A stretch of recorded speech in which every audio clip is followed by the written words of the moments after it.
তীব্র গরমের মধ্যেও বাজারে নেই স্বস্তির খবর। গেল এক সপ্তাহের ব্যবধানে আদা ও রসুনের দাম বেড়েছে কেজিতে ২০ থেকে ৪০ টাকা। ক্রেতাদের অভিযোগ, কোরবানির ঈদকে সামনে রেখে এই কারসাজি। বিক্রেতারা বলছেন সরবরাহ ও আমদানি কমে যাওয়ায় বেড়েছে দুটি পণ্যের দাম। মেজবাহ হাসানের রিপোর্ট। বৈশাখের তীব্র তাপদাহের সাথে যেন উত্তাপ ছড়াচ্ছে নিত্যপণ্যের বাজারেও। কোরবানির আগেই দেখা গিয়েছে আদার সংকট। বাজার ঘুরে দেশি আদার দেখা মেলেনি। পাওয়া যাচ্ছে ভারতীয় ও মিয়ানমারের আদা। তা কিনতেও গুনতে হচ্ছে বাড়তি দাম।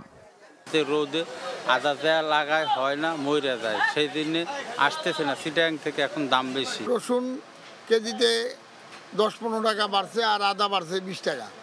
গেল এক সপ্তাহের ব্যবধানে বেড়েছে অধিকাংশ সবজির দাম। পেঁয়াজ আগের বাড়তি দামে বিক্রি হলেও বেড়েছে সব ধরনের মুরগির দাম।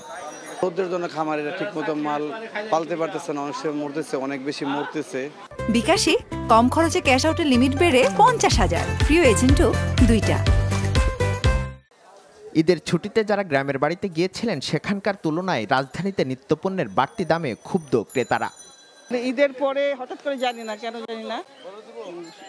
দ্বিগুণ দাম, বিশেষ করে সবজি তরকারি। গ্রামে গেলাম যে ঈদের সময় ৩০ টাকা ৪০ টাকা পটল কেজি, সেই পটল এখন ঢাকা শহরে ১২০ টাকা কেজি, ১০০ টাকা কেজি। ২০ টাকা কেজি কিনছি গ্রামে, এখন ৫০ টাকা কেজি নিলাম। ক্যাপিটাল সিটিগুলোতে, বাজারগুলোতে বিশেষ করে শাকসবজির মার্কেটটা নিঃসন্দেহে অনেক বেশি। বিক্রেতারা বলছেন তীব্র গরমের কারণেই বাড়ছে পচনশীল সবজির দাম। বাড়তি দামের অভিযোগের তীর মধ্যস্বত্বভোগীদের উপরে। আরোদ্দরা করে, করে মাল আটকে দেয়, আনে না, এইটা করে সেইটা করে না, নাই এরকম প্যাকেজে নানান রকম কল্পনা। যে পানি আইতেছে না, এইভাবে পানি দিলে খেত ঠিকতেছে না, সব মরে যাইতেছে। বাজার নিয়ন্ত্রণে মনিটরিংয়ের পাশাপাশি সরবরাহের ক্ষেত্রে কৃত্রিম সংকট সৃষ্টিকারীদের বিরুদ্ধে ব্যবস্থা নেওয়ার দাবি সবার। Mezbah Hasan, NTV news, Dhaka.